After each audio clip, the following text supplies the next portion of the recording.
After that night, yung gabing sinabi niyang, "You were the person I loved quietly," hindi na siya muling bumalik. Wala nang update, walang message. Walang kahit anong sign na babalik pa siya sa buhay ko. Akala ko tapos na, akala ko kaya ko nang kalimutan. Pero habang lumilipas ang mga linggo, lalo ko lang naramdaman na may kulang. One afternoon, I saw my sister crying in the kitchen. Tahimik lang siya, pero ramdam ko yung bigat. I thought he was the one, sabi niya. I don't even know why he changed. Nag-freeze ako. Hindi ko masabi na ako yung dahilan kung bakit siya nahirapan. Kahit hindi namin sinadya, kahit wala naman talagang nangyari, yung pakiramdam kasi, minsan mas mabigat pa kaysa sa aksyon.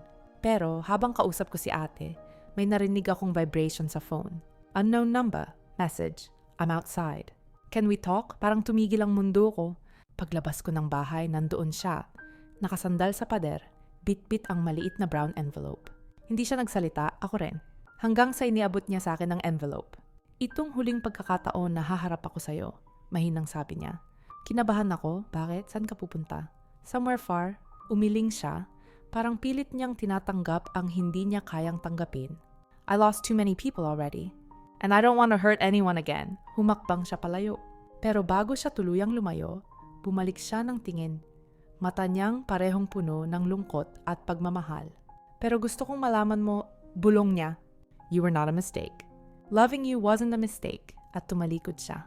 At doon ko napagtanto, kahit gaano namin pilitin maging tama, may mga pusong talagang gumagawa ng sarili nilang landas.